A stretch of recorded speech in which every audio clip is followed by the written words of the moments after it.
듣기 9번째 시간이고요. 우연을 가장한 은혜라는 제목으로 말씀을 나누겠습니다. 우리 2장 1절에서 깁보르하일 유력한 자 보아스가 이제 소개됐죠.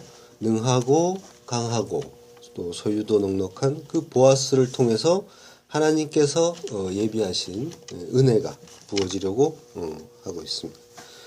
룻은 그 은혜를 받을 그릇으로 준비된 자입니다. 왜냐하면 그는 모든 것을 버리고 비운 자, 텅 빈 그릇이기 때문에 은혜를 담을 수 있게 된 사람입니다. 그 그릇 속에 여전히 자기로 차 있는 자는 그 은혜를 받을 수가 없습니다. 근데 이제 시작하는데 모압 여인 룻이라고 하죠. 모압 여인이라는 말이 또 나옵니다. 우리는 룻이 모압 여인이라는 걸 잘 알고 있습니다. 이미 여러 번 앞에서 나왔죠. 그런데 또 성경 기자가 또 모압 여인이라고 하고 있습니다. 이거는 뭔가 의도적이라는 그런 느낌이 들기도 합니다. 그 예전에 나온 그런 그 예능 프로인데 잘 기억은 안 납니다만 무한도전이라는 그런 프로그램에서 이제 괜찮아요라는 이제 옛날 코미디를 패러디해서 상황극을 하는 걸 본 적이 있습니다. 상대가 이제 무슨 말을 하건 이제 괜찮아요라고 이제 대답을 하죠. 충청도 사람 이제 특유의 여유와 긍정을 이제 코미디화한 겁니다. 유재석이 박명수에게 당신 할아버지는 참 사업수완 좋으셨다. 그렇게 얘기하니까 이제 박명수가 흐뭇해하죠. 근데 뒤이어서 유재석이 뭐든지 잘 이제 파셨다. 팔다가 나중에는 나라까지 팔아 드셨다. 그 할아버지 성함이 낙가무라셨죠. 뭐 이제 이런 식으로 과거사를 들추면서 이제 물어보는 겁니다. 이제 박명수가 이제 흥분하기 시작하죠. 그래도 꾹 참고 괜찮아요 하는데 유재석이 틈만 나면 낙가무라 이렇게 불러대니까 박명수가 이제 폭발해서 달려들어 한바탕 이제 난리가 나는 겁니다. 이 박명수의 그 낙가무라처럼 누구에게나 듣기 싫은 말이 이렇게 하나씩 있습니다. 룻에게는 아마도 모압 또는 모압 여자 이런 말이 가장 듣기 싫은 말이 될 수도 있습니다. 전에는 아니었지만 지금 이스라엘에 들어온 이상 그것이 나오미도 마찬가지고 가장 큰 약점일 수도 있습니다. 그런데 그 상처에 소금을 뿌리듯이 지금 성경 기자가 그 말을 또 언급하고 있는 겁니다. 왜 그럴까요? 여기에서 모압이라는 말은 그저 그 어떤 한 나라, 민족을 가리키는 그 정보로서의 말이 아닙니다. 어떻게 보면 저주의 말이기도 합니다. 신명기 23장 3절 암몬 사람과 모압 사람은 여호와의 총회에 들어오지 못하리니 그들에게 속한 자는 10대뿐 아니라 영원히 여호와의 총회에 들어오지 못하리라 하십니다. 그러니까 모압이라는 말은 절대로 그 구원받은 이스라엘 백성 하나님 백성이 될 수 없는 자라는 그런 그 주홍 글씨나 다름없습니다. 절대로 지어지지 않는 성경 기자는 지금 룻이 그런 사람이라는 걸 거듭 강조하고 있는 겁니다. 그렇다면 그렇게 불가능한 자, 절대로 구원받을 수 없는 자가 기대할 수 있는 것이 무엇이겠습니까? 그것이 바로 은혜입니다. 은혜라는 것은 자격 없는 자가 자신의 자격 없음을 자각할 때 자격이나 능력이 있는 어떤 이로부터 자기가 간절히 원하는 바를 얻는 것, 그것이 은혜입니다. 그 대가를 지불할 능력조차 없으므로 거저 주어지지 않으면 그 사람은 그걸 갚을 길이 없습니다. 그래서 전적인 은혜입니다. 모압 여인 룻이 나오미에게 이르되 원하건대 내가 밭으로 가서 내가 누구에게 은혜를 입으면 이라고 하는데요. 내가 누구에게 은혜를 입으면 이렇게 자기 우리가 내가 소원하는 바, 소망하는 바를 이룰 수 있다라고 지금 말하는 거죠. 은혜를 입어야 된다는 걸 나오미와 룻은 잘 알고 있습니다. 여기서 은혜를 입으면이라는 말은요, 은혜는 헨이라고 하고요. 1장에서는 헤세드가 나왔었는데 조금 다른 말이 나왔습니다. 헨이 나왔고요. 그리고 은혜를 입으면이란 말은 그 눈에서 은혜를 얻다, 찾다 이런 말이 됩니다. 히브리어로 하면요, 마차, 헨, 베네, 야훼 뭐 이런 식으로 그러니까 야훼 하나님에게 은혜를 입었다라고 이제 할 때는 이제 이런 식으로 표현합니다. 그리고 지금 이제 룻기에서는 똑같이 아마차, 헨, 베, 엔나이브라고 이제 합니다. 그러니까 내가 그의 은혜를 입으면, 그의 눈에 은혜를 찾으면이라는 뜻입니다. 그러니까 직역을 하면 눈에서 은혜를 찾는다는 겁니다.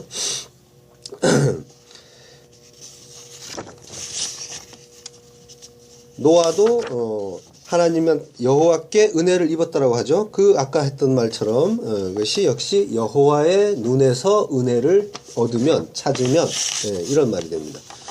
그러니까 이런 표현은 신인 동영론적인 표현이라고 하는데요. 하나님께도 눈이 있다라고 이제 묘사가 되는 거죠. 신인 동영론적 표현이라는 것은 성경에서 하나님이 마치 인간의 육체나 성정을 가지고 있다는 걸 이제 전제로 해서 쓰여지는 표현을 말합니다. 뭐 출애굽기 33장 23절에 보면 손을 거두리니 내가 내 등을 볼 것이요. 하나님이 하나님의 등을 볼 수 있다고 이제 그 모세에게 말하는 거죠. 얼굴은 보지 못하리라. 그리고 시편의 18편 15절 여호와의 꾸지람과 콧김을 인하여 물밑이 드러나고 콧김, 콧김이라고 이제 표현합니다. 코가 있고 코에서 바람이 나온다는 식으로 그래서 물밑이 드러나고 세상의 터가 드러났다라고 이제 시인이 말하고 있는 거죠. 이런 표현들이 신인 동영론적 표현입니다. 신인 동영론적 표현이 나오는 그 이유는 하나님이 인간이 이해할 수 있는 방식으로 당신을 계시하신다라는 그런 반증이 됩니다. 감사하게도 하나님은 우리가 알고 있고 그리고 쓰고 있는 그런 소재들을 사용해서 설명을 해주신 겁니다. 그 알레프 같은 문자도요. 하나님이 너희들이 소를 하나님으로 섬기고 있구나. 그러면 내가 그걸로 설명해 주겠다 하면서 그 소머리 모양을 알레프라고 하고 그걸로 하나님을 가리키는 문자로 쓰게 하신 겁니다. 또 6월절에 피를 문에 바르는 것도 원래 근동의 이제 목자들이 이동을 하기 직전에 하던 의식이라고 했죠. 그걸 활용해 주셔서 6월절 그 구원의 어떤 그런 그 방법을 설명해 주시고요. 할례도 역시 하나님이 명하시기 전에 이미 있던 풍습입니다. 그 풍습을 들어서 사용하시면서 너는 죽은 존재다. 그걸 알아라. 그리고 너희 대신 죽은 다른 존재가 있다는 걸 기억하라 라는 그런 의미로 그 할례를 하게 하시는 겁니다. 우리 인간은 어차피 하나님을 제대로 알 수가 없습니다. 우리가 하나님에 대해서 아는 것은 하나님이 우리에게 계시해 주시는 것, 계시라는 건 보여주는 걸 말합니다. 그래서 계시록이라는 것도 이제 보여주신 걸 기록한 거다 해서 계시록인 거예요. 보여주신 것, 그것만 알 수가 있는 겁니다. 그리고 하나님이 알기를 바라시는 정도만 알면 그래 네가 나를 아는구나 하고 인정을 해 주시는 겁니다. 예수님이 구약의 율법과 계명들을 하나님 사랑, 이웃 사랑 둘로 줄여주셨다가 나중에는 이웃 사랑 하나로 압축시켜 주시는 것도 그것 때문입니다. 하나님의 은혜, 하나님의 그 뜻을 온전히 깨달은 자, 그 자가 나중에 은혜를 받는 자가 되는 겁니다. 다른 것이 아니라 하나님이 보여주시는 그 범위 안에서 그 뜻을 깨달은 자, 거기에서 나는 불가능한 자다, 절대로 여호와의 총회에 들어갈 수 없는 모압 여자다, 그 불가능한 자, 무력한 자라는 그 자각이 있을 때 은혜를 받을 수 있는 자가 되는 겁니다. 그 사람은 이제 하나님의 그 뜻을 온전히 알았기 때문에 하나님을 바르게 전할 수 있는 자가 되는 겁니다. 하나님의 뜻을 온전히 깨닫고, 그리고 그 온전히 깨달은 것을 통해서 하나님의 은혜가 내려지고, 그 바탕 안에서 깨달은 깨달음만이 하나님을 온전히 아는 것이 되는 겁니다. 그것이 아니라면 함부로 하나님을 전해서는 안 됩니다. 잘못 전하는 그 금송아지 하나님이 될 수가 있기 때문입니다. 그게 제9계명 거짓 증거를 하지 않는 것이 되는 거죠. 그렇게 거짓 증거를 하지 않게 된 사람이 이웃에게 하나님은 이런 분입니다, 진리는 이런 겁니다 하고 제대로 전해주면 우리는 그것을 사랑이라고 부릅니다. 그것이 사랑입니다. 그리고 하나님이 그 전도자를 네가 나를 사랑하는구나 라고 인정을 해 주시는 거죠.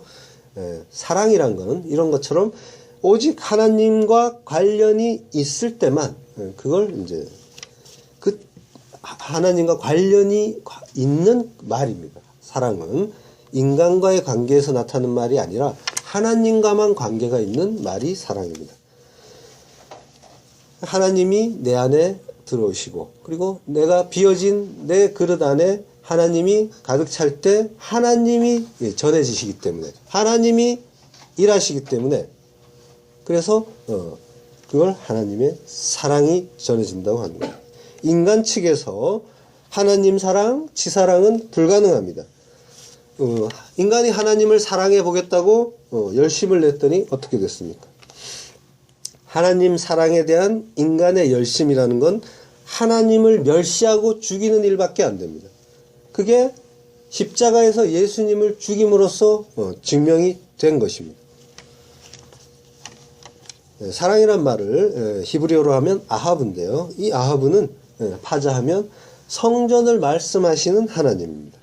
그 하늘의 참 성전, 그 진리를 잘 전해주면 그게 바로 사랑이라는 겁니다. 하나님을 우리 인간 이성의 수준에 맞게 말씀해 주신 것이 그게 말씀이고 진리입니다. 그 진리를 올바로 전할 때 그걸 하나님을 올바로 전하는 게 되는 거고요. 그리고 그게 사랑을 하는 게 됩니다. 그리고 그게 그 이름을 망령되이 일컫지 않는 것이고, 그분을 다른 신으로 섬기지 않는 일입니다. 그리고 그분을 우상으로 섬기지 않는 일이 됩니다. 그리고 또 그분이 나에게 생명을 주신 그 부모로 그 하나님을 공경하는 것이 되는 겁니다. 부모를 공경하라는 하나님을 제대로 알고 그리고 그 제대로 전할 때 그걸 부모를 공경한다고 하는 겁니다. 부모가 뭐라고 했습니까? 아버지, 아브라고 했죠. 어머니는 엠. 이 아브와 엠의 그 나의, 내 이런 그 1인칭 소유격을 넣으면요, 아비, 엠이 이렇게 됩니다. 아브가 아비가 되고요, 엠이 에미가 됩니다. 나의 아버지, 나의 어머니. 우리말과 비슷하죠. 아빠도 아바라고 하듯이 우리말과 비슷한 그런 말입니다. 이렇게 하나님의 말씀은 이렇게 사랑으로 이렇게 완성되게 되어 있습니다. 이렇게 그 하나님의 사랑을 온전히 이해해서 이웃에게 흘려주는 것이 사랑입니다. 우리가 이 역사와 인생과 육신 속에서 하나님을 사랑할 수 있는 방법은 하나님께서 계시해 주신 그만큼의 분량을 그걸 제대로 알고 그 하나님의 그 뜻이 뭔지를 제대로 알아서 그걸 다른 이에게 소개해 주는 것, 그것밖에 없습니다. 사랑이라는 건 그것밖에 없습니다. 다른 게 사랑이 아닙니다. 우리가 이 인생 속에서, 역사 속에서 할 수 있는 일은, 최선의 일은 그겁니다. 하나님을 제대로 알고 그리고 전하는 것, 다른 것 하려고 고민하지 말고 애쓰지 말길 바랍니다. 룻이 내가 누구에게 은혜를 입으면이라고 했는데요. 예, 이 말은 내가 그의 눈에서 은혜를 찾으면 얻으면이라고 했죠. 그러니까 하나님이 노아가 하나님의 눈에서 은혜를 발견했던 것처럼 우리는 하나님이 돌아봐 주셔야 살 수 있는 존재입니다.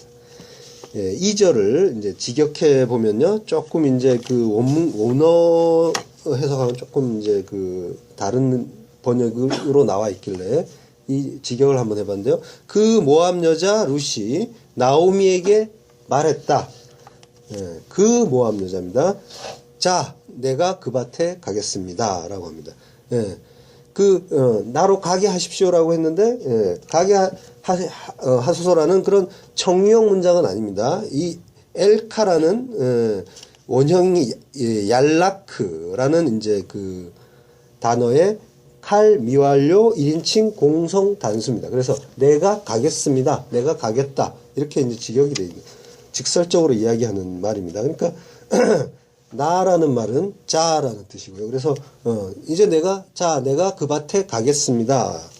그리고 그의 눈에서 은혜를 얻으면 그를 따라서 내가 이삭들을 줍겠습니다. 이제 이렇게 말하고 있는 거죠. 그런데 지금 이제 원문에서 보면은 룻이 하는 말이 약간 묘합니다. 왜냐하면 그 밭에 가겠다고 합니다. 그리고 그의 눈에 은혜를 입으면이라고 합니다. 그라는 말이 없는데, 그에 해당되는 어떤 누군가가 없는데 그의 눈이라고 하고요. 그리고 그 밭에 가겠다 합니다. 어떤 특정한 밭에 가겠다는 말인데요. 그냥 불특정한 밭이라면 샤데라고 했을 텐데 여기서는 핫 샤데라고 했어요. 그 밭에 가겠다고 합니다. 그러니까 어떻게 보면은 이 룻이 마치 보아스라는 사람을 알고 있다는 그런 뉘앙스가 풍겨지기도 합니다. 앞에서 보아스가 소개되고 바로 나온 말이거든요. 혹시 그러니까 이 사람들 혹시 꽃뱀 비슷한 사람들이 아닌가 하는 그런 느낌도 살짝 드는데, 물론 그건 아닙니다. 그러니까 지금 이제 룻이 한 그 밭에 가겠다는 말은 은혜를 주는 그 사람의 그 밭에 가겠다는 말로 볼 수가 있고요. 이어지는 구절을 조금 더 살펴보면은 좀 더 이해가 잘 됩니다. 룻이 가서 베는 자를 따라 밭에서 이삭을 줍는데 라고 했는데요. 여기서 밭은 정관사 없이 그냥 샤데입니다. 그 밭이 아니라 그냥 밭입니다. 그 다음에 우연히 엘리멜렉의 친족 보아스에게 속한 밭에 이르렀더라. 여기서 보아스에게 속한 밭은 핫 샤데입니다. 그 밭입니다. 그러니까 성경 기자는 지금 의미가 있는 밭에 정관사 하를 붙여놨습니다. 보아스에게 속한 그 밭. 그러니까 룻이 들에서 밭들이 이제 이렇게 연속되어 있는, 넓게 펼쳐져 있는 곳에서 이삭을 주워 가다가 보아스의 소유인 그 밭에 우연히 도달을 한 겁니다. 그 우연이라는 말은 미크레라고 하고요. 우연, 돌발 사고, 이제 이런 뜻이 있습니다. 근데 룻이 우연히 보아스의 그 밭에 이르렀습니다. 마치 공간과 시간의 그 우연이 동시에 일어나는 그런 장면입니다. 우리의 인생도 사실은 모두 공간과 시간의 그 우연의 연속으로 이루어지고 있는 것입니다. 시줄과 날줄이 만나듯이 시공간이 우연히 결합하는 곳에서 사건이 일어납니다. 시간에 대해서는 크로노스와 카이로스의 시간이 있다고 했죠. 물리적으로 흐르는 의미가 없는 무의미한 그런 일반적인 시간을 크로노스라고 하고요. 거기에 하나님이 개입하시는 특별한 시간을 카이로스라고 한다고 했습니다. 그런데 사실 하나님은 전지전능하신 분이기 때문에 우연이라는 것은 있을 수가 없죠. 그러니까 하나님과 관계없는 시간과 공간이라는 건 있을 수가 없기 때문에 사실 크로노스란 말은 의미가 없는 겁니다. 모두가 카이로스고 우연은 없고 필연만 있는 거죠. 지금 룻이 우연히 보아스의 그 밭에 이르렀지만 우연이라고 지금 성경 기자는 말하고 있지만 그건 우연이 아니라 우연을 가장한 필연이었을 거고 당연히 하나님의 섭리가 개입된 특별한 시간이었고 사건이었을 겁니다. 그런데 놀랍게도 성경 기자는 여기서 미크레라는 말을 썼다고 했습니다. 우연. 근데 이 우연이 알고 썼다고 믿고 싶은데요. 이 우연이 어떤 일의 결과, 어떤 일어나는 일, 이런 뜻으로 쓰이기도 합니다. 전도서 9장 3절에 보면 모든 사람의 결국이 일반인 그것은 해 아래서 모든 일 중에 악한 것이니 곧 인생의 마음에 악이 가득하여 평생에 미친 마음을 품다가 후에는 죽은 자에게로 돌아가는 것이라 라는 말씀인데요. 모든 사람의 결국이 미크레입니다. 마지막에 이루어지는 그것, 우연하고는 완전히 반대되는 뜻이죠. 우연히 일어난 것 같지만 그 일은 일어나게 되어 있었다는 겁니다. 결론은 결국 그렇게 이루어지게 되어 있다는 걸 지금 미크레라는 단어가 이제 가지고 있는 뜻인데 바로 그 단어를 성경 기자가 들어 쓴 겁니다. 우연처럼 보였는데 나는 사실은 이걸 우연이 아니라 필연이었다고 말하고 싶다라고 지금 성경 기자는 그 단어를 들어 쓴 것입니다. 결국이 미크레입니다.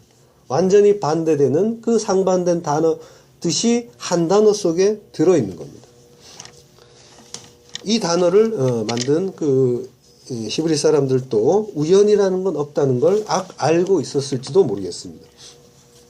성도는 믿음이 더 분명해질수록 우연은 없다는 걸 알아가는 자들입니다. 하나님의 뜻에 의해 만물이 생겨나고 만사가 일어납니다. 모든 것이 하나님의 뜻 안에 있습니다. 그걸 믿는 자가 성도입니다. 그리고 성도는 그것이 믿어집니다. 우연히 태어난 것이 아니고 우연히 만난 것이 아니고 우연히 이 자리에 있는 것이 아닙니다. 하나님 뜻 안에 모든 것이 있고 모든 것이 하나님 뜻 안에 있습니다. 따라서 우리가 살면서 만나는 모든 일이 우연이 아니고 필연이라는 겁니다. 하나님의 뜻이나 허락이 없다면 일어나지 않았을 일입니다. 따라서 우리는 이걸 안다면 어떤 일이나 사건에 대해서 일희일비해서는 안 됩니다. 어떤 기분 좋은 일이 일어났다고 기뻐하고 또 나에게 괴로운 일, 슬픈 일이 일어났다고 괴로워하고 슬퍼하고 눈물 흘리고 이거는 하나님의 뜻을 모르는 겁니다. 그런 것에 일비해서는 안 되고요. 그것보다는 어떤 일이 일어났을 때 그 일에 담긴 하나님의 뜻을 먼저 생각해 보아야 합니다. 그리고 그걸 깨달아야 합니다. 그것이 우리가 할 일입니다. 성도가 할 일은 그것입니다. 슬퍼하고 기뻐하고 괴로워하는 것이 아니라 하나님의 뜻, 그것을 찾고 그리고 깨달아서 그리고 결국은 그걸 감사하는 겁니다. 감사하고 찬양하게 되어 있습니다. 하나님의 뜻을 알게 되면 반드시 감사하고 찬양하는 그 자리로 가게 되어 있습니다. 찬양이 나옵니다. 그걸 먼저 그의 나라와 의를 구하는 일이라고 합니다. 이것이 하나님이 나를 통치하시는 겁니다. 나라, 우리를 거룩한 나라라고 하죠. 나라, 바실레이아라는 그 단어는요, 영토에 있는 것이 아니라 통치에 있습니다. 내가 어떤 곳에 있는 것이 아니라 나를 누가 통치하느냐에 따라서 하나님의 나라가 되는 거고 또 마귀의 나라가 될 수도 있는 겁니다.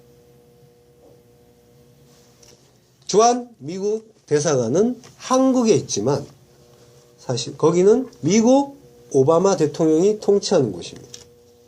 마찬가지로 성도는 공중권세 잡은 자의 땅에 거주하고 있지만 하나님이 통치하시는 나라, 천국을 사는 자입니다.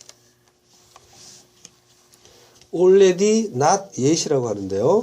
이미 아직에 올립니다. 성도는 아직 오지 않은 종말을 이미 사는 자입니다. 이미 천국은 와 있지만 아직 오지는 않았습니다. 그러나 성도는 이미 천국을 살고 있는 자입니다. 그렇다면은 만약에 하면서 가정하는 일도 의미가 없다는 뜻이 됩니다. 과거에 잘못된 선택을 우리가 괴로워하는 일도 많이 있죠.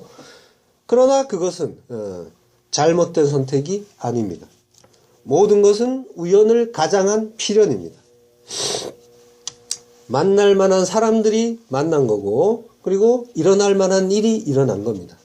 반드시 그렇게 되게 되어 있었던 겁니다. 그리고 그것들은 모두 최선의 선택이었습니다. 하나님이 가장 좋은 것으로 주신 것입니다. 왜냐하면 하나님은 좋은 아버지이기 때문에. 우리의 인생은 우연을 가장한 은혜로 점철되고 있습니다.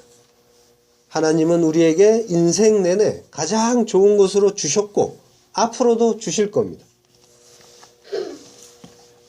물론 이제 나를 봐라, 이게 가장 좋은 거냐, 말도 안 된다 하실 수도 있습니다. 그렇지만 가장 좋은 것만 받으신 게 맞습니다. 아닌 것 같지만 맞습니다.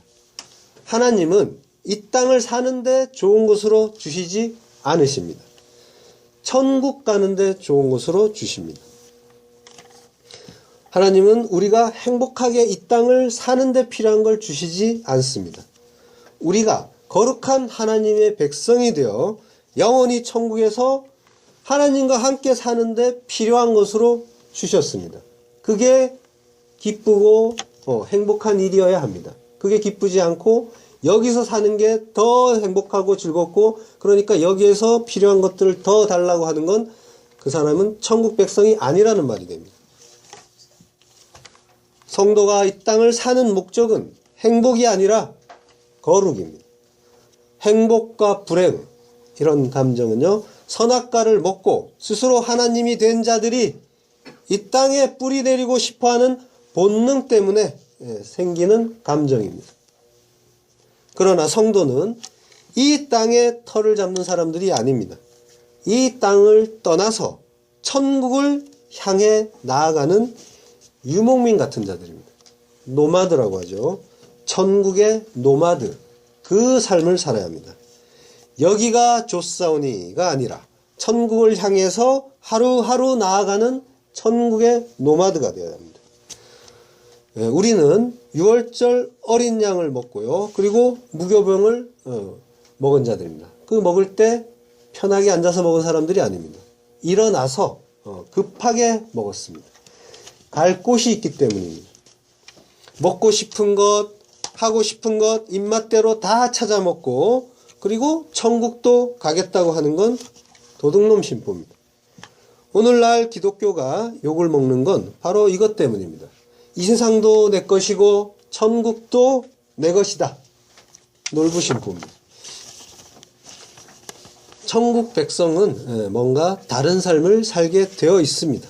시편 80편 5절, 주께서 저희를 눈물 양식으로 먹이시며 다량의 눈물을 마시게 하였나이다. 우리 인생의 눈물이 하나님의 뜻이 있어서 흐르게 한다는 겁니다. 그러나 그것은 하나님의 본심은 아닙니다. 하나님이 이유 없이 우리를 괴롭게 하는 것이 아니란 겁니다. 예레미야 애가 3장 33절, 주께서 인생으로 고생하며 근심하게 하심이 본심이 아니시로다. 본심이 아닙니다. 인생 속의 그 모든 고난의 목적은 하나님이 우리를 거룩해 하여 하나님 백성으로 만들게 하기 위한 것들입니다.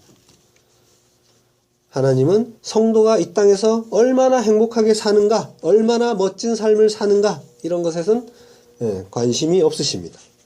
이 땅은 곧 끝나는 곳입니다. 인생으로도 끝나고, 그리고 전체 역사도 끝납니다.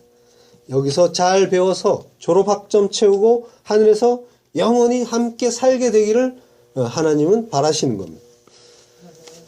발밑을 덮쳐오는 불뱀을 보지 말고 영혼을 바라보시길 바랍니다.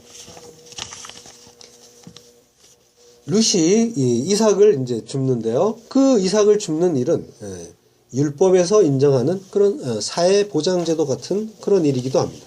레위기 19장 19절 너희 땅에 곡물을 벨 때 너는 밭 모퉁이까지 다 거두지 말고 너희 떨어진 이삭도 줍지 말며 라고 하나님 명령하시죠. 레위기 19장 10절에는요. 너의 포도원의 열매를 다 따지 말며 너의 포도원에 떨어진 열매도 줍지 말고 가난한 사람과 타국인을 위하여 버려두라. 나는 너희 하나님 여호와니라. 레위기 23장 22절 너희 땅에 곡물을 벨 때 밭 모퉁이에서 다 베지 말며 떨어진 것을 줍지 말고 너는 그것을 가난한 자와 객을 위하여 버려두라. 이렇게 거듭거듭 말씀하십니다. 룻은 그 핫샤데 그 밭으로 가서 이삭을 주었습니다. 룻은 그 밭에서만 이삭을 주어야 하고요. 그의 목전 그가 바라보는 그 목전에서 은혜를 입게 되어 있습니다. 모든 성도가 그 밭, 하나님의 그 밭, 그리고 하나님의 그 눈, 거기에서 은혜를 입어야 합니다. 룻은 지금 풍성한 곡식단이 아니라 추수하고 남은 이삭에라도 감사하며 그 이삭을 떨어진 이삭을 줍는 자입니다. 온전히 낮아지고 비워진 심령입니다. 주여 저는 주의 상에서 떨어진 부스러기에도 만족하는 개입니다. 그 작은 부스러기 은혜라도 허락해 주옵소서. 그 고백을 하는 자가 복이 있습니다.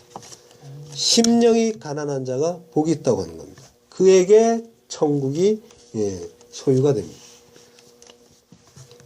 또한 성도는 하나님 앞에서 그 떨어진 이삭처럼 낮고 겸손한 마음으로 조용히 그분의 은혜의 손길을 기다려야 합니다. 그들을 하나님이 하나하나 모아서 천국 백성으로 삼아 주시는 겁니다. 이사야서 27장 12절 너희 이스라엘 자손들아 그날에 여호와께서 창이라는 하수에서부터 애굽 시내까지 과실을 떠는 것 같이 너희를 하나하나 모으시리라.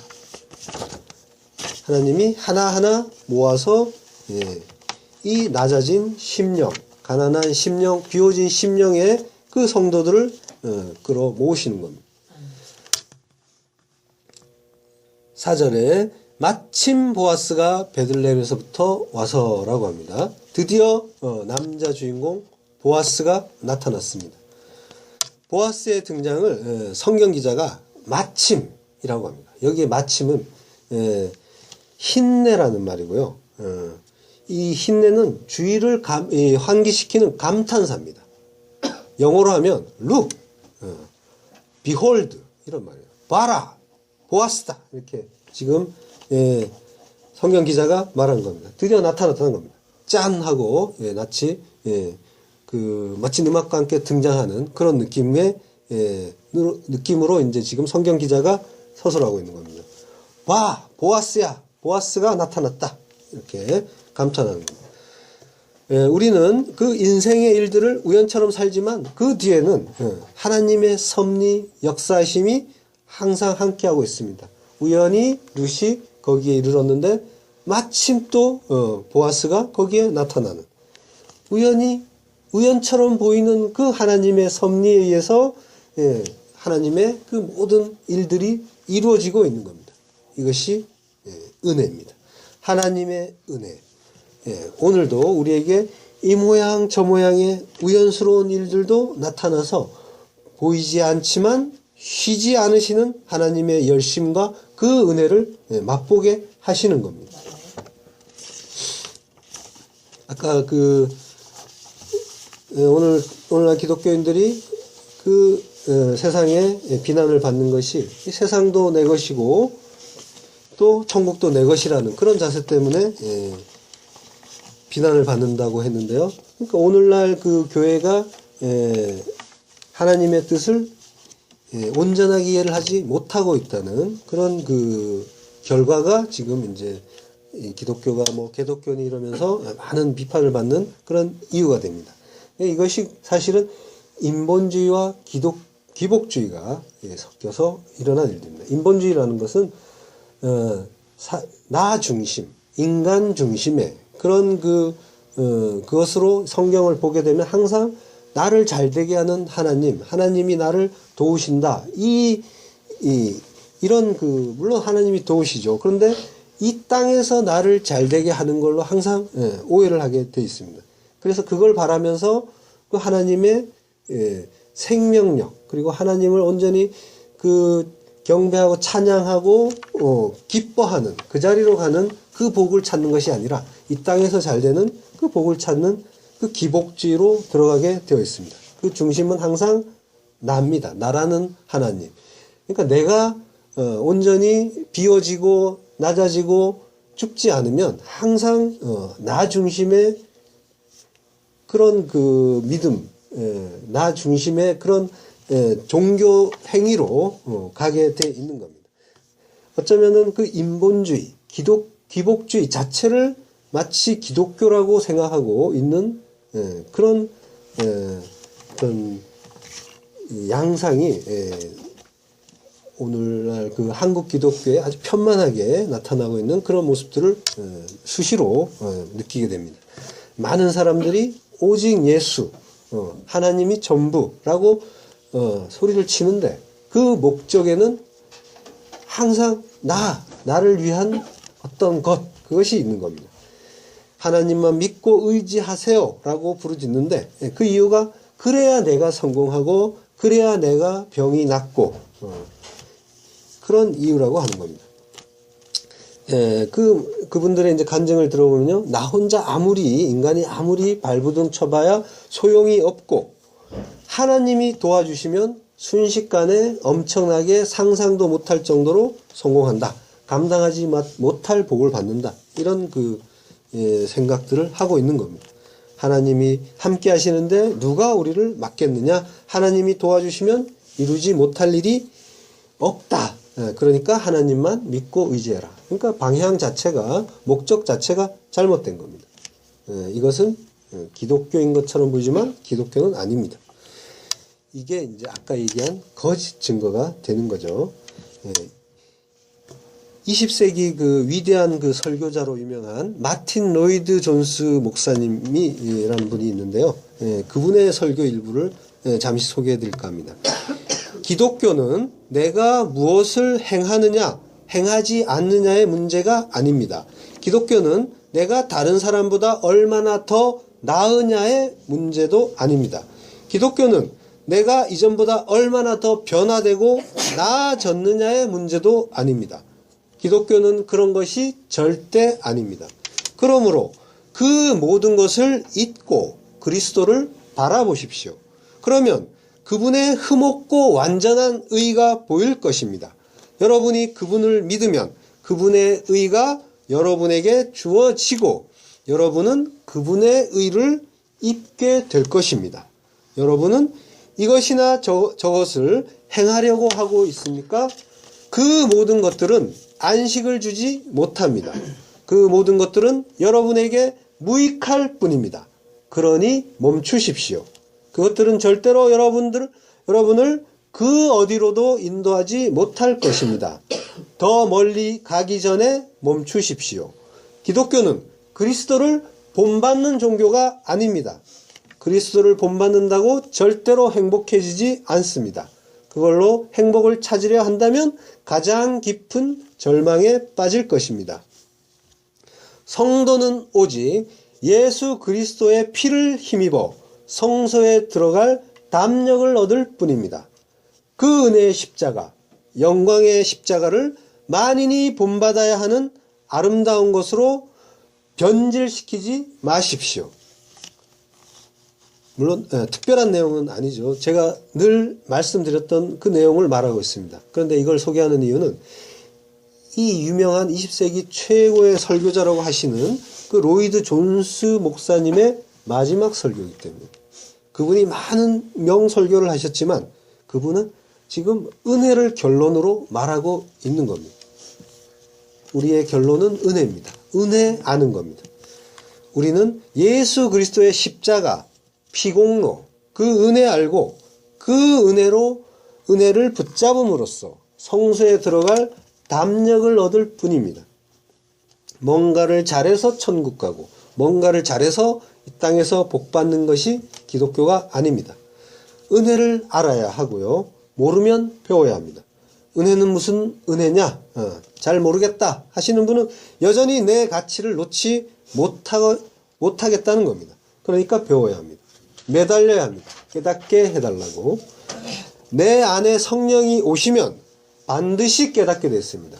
죄에 대하여, 의에 대하여, 심판에 대하여 성령님은 책망하시고 깨닫게 하십니다. 그렇게 깨달은 자만이 은혜를 붙잡게 됩니다. 오늘 룻에게 일어난 그 일처럼 은혜는 우연처럼 오지만 그 속에는 하나님의 크신 은혜가 담겨 있습니다. 하나님께 다른 무엇을 바라지 말고 순간순간 다가오는 그 은혜의 삶을 더 민감하게 깨닫고 그리고 거기에 감사하고 찬양하시길 바랍니다. 그걸로 기뻐하셔야 됩니다. 순간순간 다가오는 우연을 가장한 하나님의 은혜, 그것만이 기쁨이 되어야 합니다.